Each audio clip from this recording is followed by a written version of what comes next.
कृष्ण। नमः ओं विष्णुपदाय कृष्णपृष्ठाय भूतले श्रीमते भक्तिवेदांत स्वामीति नामिने नमस्ते सारस्वते देवी गौरवाणी प्रचारिणे निर्विशेष शून्यवादी पाश्चात देश तारिणे।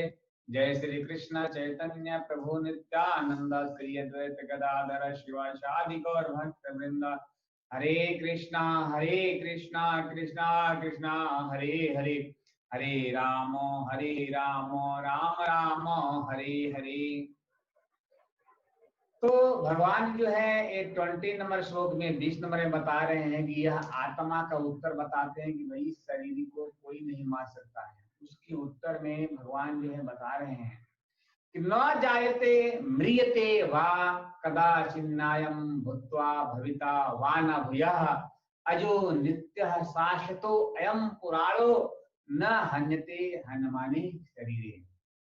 बता रहे कि आत्मा के लिए किसी भी काल में न तो जन्म है और न मृत्यु। यह न तो कभी जन्म लेता है और न कभी यह जन्म लेगा। न भूयम न भविता भाविता, न वर्तमान में न तो भूत में और न तो भविष्य में ये कभी जन्म लेगा। अयम निजा शाश्वतो अयम पुराणा, यह अजन्मा है, नित्य है, शाश्वत है और पुराण है। और इस शरीर के मारे जाने पर भी वह मारा नहीं जाता। तो श्री प्रभुपाद अपने तात्पर्य में लिखते हैं कि वह मरता है जिसका जन्म होता है, लेकिन बता रहे हैं कि यह आत्मा जो है इसका जन्म नहीं होता है। न जायते न मृत्यते, न जन्म होता है न तो वह मरता है। मरता कौन है? तो यह शरीर मरता है। शरीर मरता है, बताते हैं इस शरीर में 6 प्रकार के परिवर्तन होते हैं। जो 6 प्रकार के जो परिवर्तन होते हैं वह माता के गर्भ से क्या होता है? जन्म लेता है, पहला। दूसरा होता है कुछ काल तक यह रहता है और क्या करता है? कुछ बढ़ता है और कुछ परिणाम उत्पन्न करते हैं, माने अपने समान बच्चा पैदा करता है, अपने समान स्तर के बच्चा पैदा करता है और धीरे धीरे क्या होता है? क्षीण होता है और अंत में क्या होते हैं? ये समाप्त होते हैं। ये शरीर के लक्षण हैं, लेकिन ये आत्मा में ऐसा परिवर्तन नहीं होता है। आत्मा अजन्मा है और शरीर क्या करता है? वो भौतिक शरीर धारण करता है और शरीर जन्म लेता है। आत्मा न तो जन्म लेता है और न तो मरता है।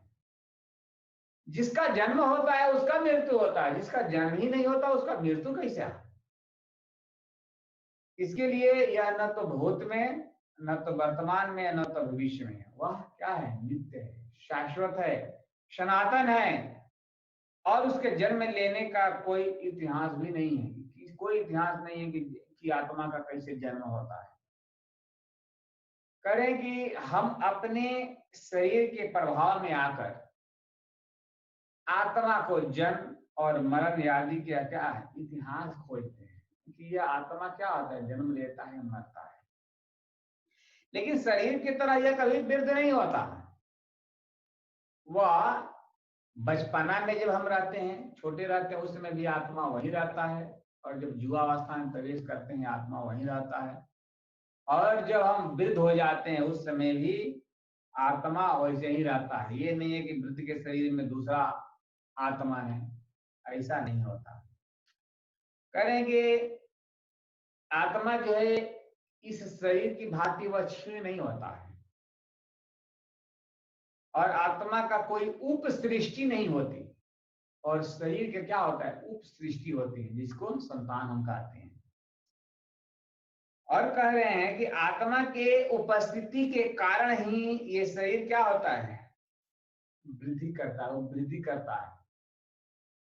और अगर आत्मा नहीं रहेगा तो इसमें कुछ परिवर्तन नहीं होता है और ये समाप्त हो जाते हैं। तो आत्मा का जो शरीर है उसमें कोई परिवर्तन नहीं होते हैं। सिर्फ प्रभुपाद ये बता रहे हैं कि न जायते मृत्यते न कदाचिन भूय न भूया। अयम नित्यम शाश्वतो पुराण, वह क्या है, शाश्वत है, नित्य है, हमेशा है। तो एक कठिन उपनिषद का ये मंत्र है। बता रहे हैं इसमें श्लोक जो आते हैं बता रहे हैं कि आत्मा जो है वह सदैव पूर्ण है, और यह चेतना के स्थिति, जो चेतना है हमारे आत्मा के वजह से चेतना हमारा कार्य करता है। उसमें बताते हैं कि जिस तरह से वो हमारे हृदय में जो आत्मा अगर उपस्थित नहीं रहेगा, उपस्थिति नहीं रहेगी तो हमारी चेतना काम नहीं करेगी। यानी आत्मा की उपस्थिति को चेतना की उपस्थिति से हम जान सकते हैं। जैसे कभी कभी बादलों से सूर्य क्या होता है, आच्छादित हो जाता है, तो सूर्य को हम नहीं देख पाते हैं, लेकिन वह क्या होता है, सूर्य जो है वह आकाश में हमेशा वह विद्यमान रहता है। अतः जब बादल हटता है तो हम जब सूर्य को देखते हैं तो क्या करते हैं कि अभी दिन का समय है, अभी सूर्य है।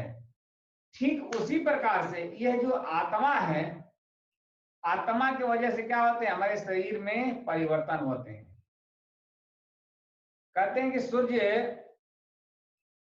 का प्रकाश जो है जिस तरह से चारों तरफ फैला रहता है, ठीक उसी प्रकार से शरीर में चाहे पशु हो, पक्षी हो या कुछ भी जीव हो, आत्मा की उपस्थिति के कारण ही उसमें चेतना रहती है। जीव को चेतना और परमेश्वर की चेतना से भिन्न है, क्योंकि वह परम चेतना तो सर्वज्ञ है, भूत वर्तमान और भविष्य के ज्ञान से पूर्ण है। अब बता रहे हैं कि जीव जो होता है वह क्या है, विस्मरणशील है। जीव क्या करता है, भूल जाता है, विस्मरण उसको हो जाते हैं, वह अपने वास्तविक स्वरूप को भी भूल जाता है। लेकिन वो कृष्ण के उपदेश से हमको क्या मिलता है, उसको बोध होता है, शिक्षा ग्रहण करते हैं तो हमारे हृदय में क्या होते हैं, प्रकाश हो जाते हैं। वो बता रहे हैं कि जीव के भांति जो कृष्ण है, भगवान कृष्ण है, वह क्या है, विस्मरणशील नहीं है, उनको सब चीज याद रहता है। लेकिन जीव क्या है, विस्मरणशील है, वह भूल जाता है। इस प्रकार से कुछ लोग बताते हैं कि आत्मा जो है वो अणु है और परमात्मा है जो वो विभु है। जिस तरह से पावर हाउस, बिजली की जो पावर हाउस है वो उसमें क्या है, विभु है, बिजली का जो बल्ब है वह क्या है, अणु है।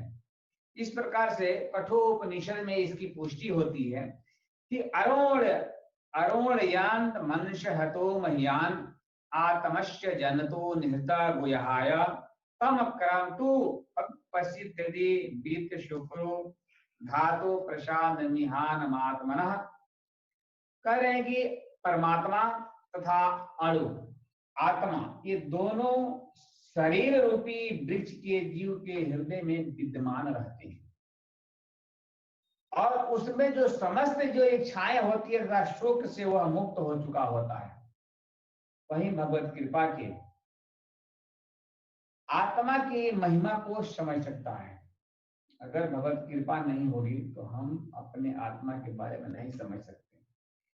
कृष्ण परमात्मा के भी उद्गम है, जैसा कि बता रहे हैं कि अणु और आत्मा के समान और वास्तविक स्वरूप को भूल गया है।